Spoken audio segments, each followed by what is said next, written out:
Hey, it's Clay Trader, and this will be a video chart on ticker symbol DPW. We will take a look at the 30-minute time frame. Real quick, what do I mean by 30-minute in case maybe you're new to charts? Instead of each one of these candlesticks here representing 1 day's worth of price action, which is what you would normally see, each one represents 30 minutes. So while this here may look like several days worth of time, it's actually just today's price action broken down into 30-minute time slices. I like to do this time frame. I think it does a good job of telling the quote-unquote story of the price and just makes mapping out levels of support and resistance a bit easier to see.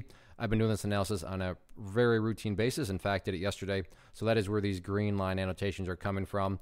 And want to get the chart updated here just a little bit after today's price movement. Once again, first 30 minutes, the price started off very nicely, but then the bear showed back up and pushed the price back downwards. So this all is where kind of perspective comes into play. What do I mean by that? Well, if you're a day trader and you bought right there and you wanted to sell within 25 minutes after buying, then yeah, for you the chart looks pretty rough.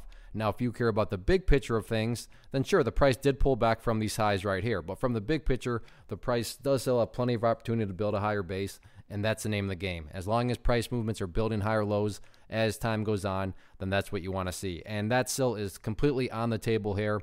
What I am going to do is just get rid of this line here. And instead of having lines all over the place, let's just use that purple line, which is the very famous 50-period simple moving average. Even if you have a very basic understanding of charts, I'm sure you've heard of the 50 period, and you know that when the price is above it, you want to see the price stay above it, assuming, of course, you're bullish. And just to really kind of illustrate this in terms of, why I would still say even after the pullback, everything is still perfectly fine. Let's say the price comes down here, bounces around this purple line, give or take, and then starts to work its way back upwards. Emphasis on the word big picture. So from the big picture, what would you have? Well, you'd have a set of lows right here.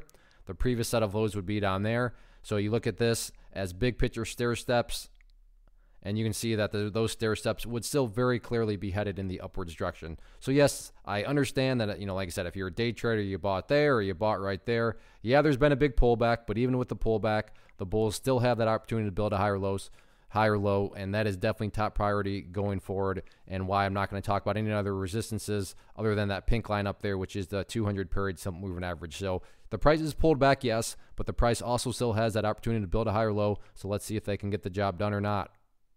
One of the biggest questions I get is, hey Clay, how do you find the stocks that you trade? So what I've done is put together a free resource guide where I talk about the tools that I use to locate stocks that I find interesting and think may have potential. So if that sounds like something that could add value to you as a trader, then click on the image that is up on the screen right now and I will email you the guide. The guide itself is very short and to the point, and best part, it's completely free.